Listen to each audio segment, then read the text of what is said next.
Mais on commence tout de suite par se plonger dans le monde des clusters avec vous. Merci à tous les trois d'être là. Heike Picon, petite explication de texte pour commencer. On parle de Mediapark, qui est un cluster de médias. Quel est exactement ce concept de cluster ?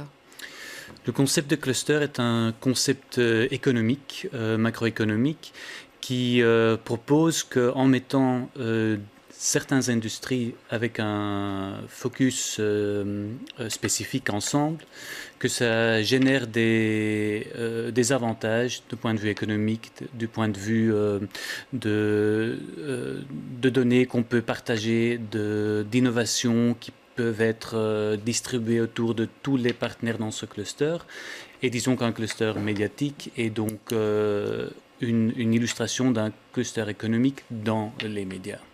Alors, il y a plusieurs clusters qui existent déjà à Bruxelles. Donc, Mediapark, on l'a bien compris. Alors, c'est un projet beaucoup plus vaste que uniquement des activités de type industrie créative et médias, puisque sur ce projet-là, il y aura également des logements, il y aura des espaces publics, etc.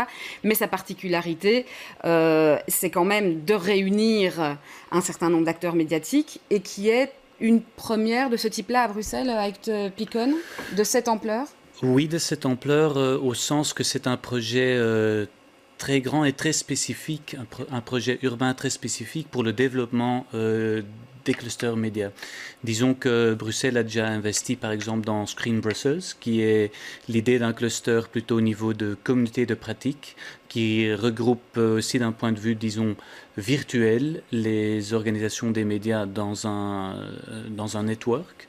Ceci, c'est un projet plus vaste et donc où l'idée de proximité devient très centrale. Ouais, alors justement, Screen Brussels est justement là. Bonsoir Noël Magis. Bonsoir. Alors, en effet, donc vous êtes directeur de Screen Brussels et vous nous l'expliquerez dans un instant. Il se trouve que vous allez rejoindre vous aussi ce pôle média, la Cité des médias Mediapark. Juste un mot d'abord sur Screen Brussels et pour qu'on comprenne bien finalement concrètement ce que sont ces types d'organisations économiques. Oui, Screen Brussels est déjà en soi, donc vous soutenez la création de cinéma à Bruxelles, est déjà en soi un cluster ? Screen Brussels, c'est une agence régionale d'accompagnement de l'audiovisuel en région de Bruxelles-Capitale. Et donc, il y a effectivement une partie financement de contenu. Donc, nous accompagnons des projets qui, pour faire court, donnent du travail aux professionnels de l'audiovisuel en région de Bruxelles-Capitale et qui remplissent quelque part le carnet de commandes des entreprises. Il y a aussi une composante accompagnement de projets et d'entrepreneurs sous la forme, là, effectivement, d'un cluster, comme Heike l'expliquait, où sont réunis un ensemble d'entrepreneurs dans le secteur de l'audiovisuel et qui peuvent bénéficier d'accompagnement, business plan, analyse de projet, réseautage, accompagnement à l'internationalisation, etc. Ouais, et alors vous décidez de rejoindre le projet à terme, le projet de Mediapark.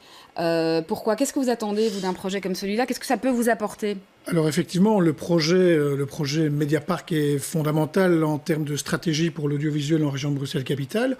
D'une part, effectivement, la création de nouveaux studios, de nouveaux bureaux pour les deux chaînes publiques, mais aussi un nouveau bâtiment dans lequel, effectivement, sera concentré d'ailleurs les nouveaux studios bureaux de notamment BX1. Il y aura l'IEX Academy, il y aura le centre vidéo de Bruxelles, il y aura un incubateur d'entreprise, il y aura un hôtel d'entreprise, il y aura les bureaux de Screen Brussels qui sont pour l'instant situés, je dirais, dans 4 campus différents. Donc il y a effectivement une stratégie d'intégration des services de l'audiovisuel en région de Bruxelles-Capitale. Ouais, et donc ça peut vous apporter quoi en termes de synergie, d'économie d'échelle, de partage de connaissances ? Et c'est aussi une façon pour les différents acteurs de l'audiovisuel en région de Bruxelles-Capitale d'être proches, d'une part, des donneurs d'ordre que peuvent constituer les grandes chaînes médias. Il y a RTBF, il y a la VRT, mais RTL Belgique n'est pas loin, le groupe Nostalgie Énergie n'est pas loin. Il y a toute une série de studios, de post-production et de production de contenu qui sont également sur place. Donc l'idée, c'est aussi de concentrer ces activités en permettant aussi à ce qu'on appelle les nomades digitaux, puisque dans l'audiovisuel, ce sont énormément de projets qui sont développés par des freelances. Ouais, alors on comprend bien qu'il y a énormément d'acteurs qui sont rassemblés là. Bonsoir Thomas Meux. Vous êtes aussi à la tête d'une société qui travaille sur, on va dire, l'industrie créative, post-production, de Fridge. Vous, par contre, vous n'y allez pas. Est-ce que c'est un choix délibéré de ne pas rejoindre ce type de concentration ? Non, pas vraiment. C'est un nouveau projet, en tout cas, qu'on aime bien. Mais nous, on vient de déménager. On est situé dans un petit cluster, soi-disant, privé. C'est un bâtiment où plusieurs sociétés se sont installées. Le nôtre, qui est spécialisé dans tout ce qui est la post-production et effets spéciaux et studio 3D, donc tout ce qui vient après le tournage d'un film ou une série télé.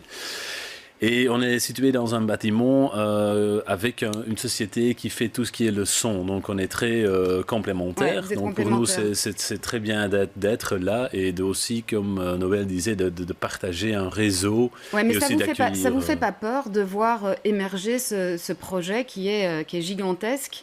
Et vous qui vous trouvez dans un autre, parce que je ne sais pas si vous l'avez dit, mais enfin vous êtes situé à Kuckelberg, donc géographiquement, on voit là qu'il y a vraiment des choix qui sont très clairs. Ça vous fait pas peur, un projet comme Mediapark ? Non, je pense que c'est bien pour la région qu'il y a un projet comme ceci qui peut aussi être un pour truc la de région, marketing. Mais pour vous ?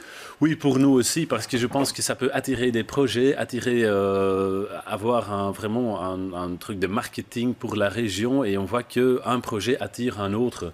Donc non, ça ne nous fait pas peur, et bien, on peut toujours encore prendre une décision dans un futur de déménager si on voit ça apporte vraiment des avantages. Ouais, ça c'est aussi, Eikopicon, c'est un des éléments qui est mis en avant par les pouvoirs publics, qui, en l'occurrence, et en particulier à la région bruxelloise, qui soutient et qui encourage et qui porte d'ailleurs ce projet-là, c'est le retentissement qu'un tel projet peut avoir pour Bruxelles, en termes de création d'emplois, en termes d'attractivité pour la ville. C'est quelque chose, effectivement, que vous analysez, vous aussi, dans cette étude de Brussels Studies, les effets qu'une telle organisation peut apporter pour la ville ? Oui, exactement. C'est un des aspects qu'on a recherché et qu'on a aussi mis en avant d'un point de vue, en faisant quand même attention, en faisant le point sur le fait que ce n'est pas dit d'avance que cela peut marcher. On a aussi vu dans nos analyses des exemples où ça ne marche pas du tout, où on voit un investissement assez grand qui n'a pas ce résultat. Et c'est pour ça aussi qu'on espère que ces analyses qu'on a faites peuvent aider le gouvernement à prendre des décisions.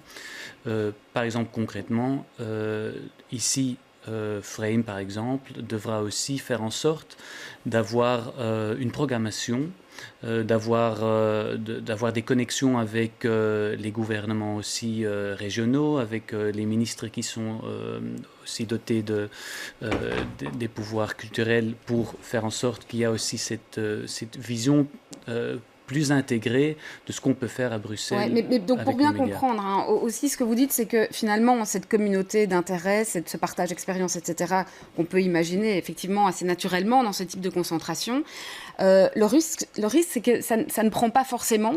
Si ce n'est pas suffisamment encadré, encouragé, soutenu, ça peut ne pas prendre. C'est ça que vous analysez dans l'étude ? Il y a par exemple des exemples à Manchester, au Royaume-Uni, où l'idée d'avoir un cluster était trop focalisée sur l'aspect urbain.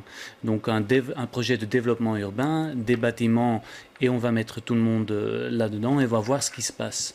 Mais s'il n'y a pas un soutien aussi au niveau programmatique, au niveau de vraiment faire fleurer ces relations, ça sera difficile. Oui, Noël Magis, par rapport à ça, en effet, ça prend pas tout seul, forcément. Ça ne prend pas tout seul, donc c'est la raison pour laquelle, effectivement, je pense qu'ici, il y a une stratégie relativement cohérente qui est en train de se mettre en place, d'une part parce qu'il y a le projet Mediapark, d'autre part parce que la région s'est dotée de cette agence Screen Brussels qui a effectivement comme objectif stratégique d'accompagner l'industrie audiovisuelle. Donc c'est vous qui allez jouer un peu ce rôle en fait de mise en contact de tout, ou en tout cas de création de synergie. Notamment, et puis il y aura toute une série d'autres acteurs et il y a un projet de création d'animation autour du bâtiment Frame, mais aussi ce projet de Mediapark est développé en étroite collaboration avec également la VRT, avec la RTBF, avec l'ensemble des associations professionnelles dans le secteur de l'audiovisuel. Donc l'idée, c'est vraiment de rassembler l'ensemble, je dirais, des parties prenantes autour de l'audiovisuel en région de Bruxelles-Capitale pour faire en sorte que Bruxelles, la région de Bruxelles-Capitale, soit sur la carte de l'audiovisuel au niveau européen. Et comme le disait Tom, l'avantage d'avoir un projet phare de ce type-là, c'est de pouvoir générer aussi des retombées dans d'autres endroits de Bruxelles qui sont prisés par les entreprises, que ce soit par leur accessibilité, que ce soit par le prix éventuellement du loyer qui est moins cher dans certaines régions, dans certaines communes, que ce soit aussi des questions plus pratiques de la proximité par exemple de la gare du Midi. Donc il y a place pour d'autres développements en complément du Mediapark. Ouais, alors place pour d'autres développements. Thomas Meux, donc vous, dans votre cas, c'est un cluster complètement privé. Ici, on a un cluster qui est porté par les pouvoirs publics. Est-ce que par rapport à ça, vous sentez dans une position déséquilibrée, si on peut dire, ou défavorisée ? Non, pas du tout. On profite tous des initiatives comme Scream Brussels. Donc le secteur est fort supporté par la région bruxelloise. Donc non, on ne se sent pas défavorisé. Et comme disait Noël, certains quartiers ont d'autres opportunités. Nous sommes très proches de la gare de Midi. Comme Noël disait, les loyers sont un peu moins élevés. Donc non, on ne se sent pas désavantagé du tout. L'avantage que nous on a en tant que cluster privé est aussi qu'on peut mettre en place notre propre stratégie et voilà, il y a toujours des retombées, des initiatives comme le Mediapark sur d'autres acteurs dans le secteur. Alors peut-être dernière chose, puisqu'on parlait des synergies, est-ce qu'à contrario, il ne peut pas y avoir très très rapidement, peut-être avec Picon et Noël Magis, il ne peut pas y avoir aussi des concurrences entre les différents acteurs, les différents partenaires des clusters ? Oui, c'est toujours possible et c'est pour ça qu'il est bien d'avoir, comme Noël le dit déjà, des rôles comme la VRT, RTBF qui ont déjà dit qu'ils vont être très ouverts envers ce Mediapark et qu'il y a aussi des synergies qui vont se faire. Donc c'est déjà très prometteur. Ouais, Noël Magis là-dessus pour terminer. Oui, effectivement, pour terminer, mais c'est effectivement l'audiovisuel est un mode de fonctionnement par projet et donc les alliances et les projets se montent avec effectivement toute une série d'entreprises, toute une série d'indépendants, toute une série de freelances. Donc à la fois, parfois certains sont concurrents et puis à la fois certains sont collègues ou associés sur des projets. C'est là tout l'intérêt d'un écosystème comme le Mediapark et comme la stratégie de Bruxelles en matière d'accompagnement de l'audiovisuel. Eh bien, merci à tous les trois. Peut-être Noël Magis, toute dernière chose, quand est-ce que vous intégrez alors ce bâtiment, donc Frame ? Ce bâtiment est annoncé fin 2021, début 2022. On verra si les délais sont respectés. Merci en tout cas à tous les trois et tout de suite.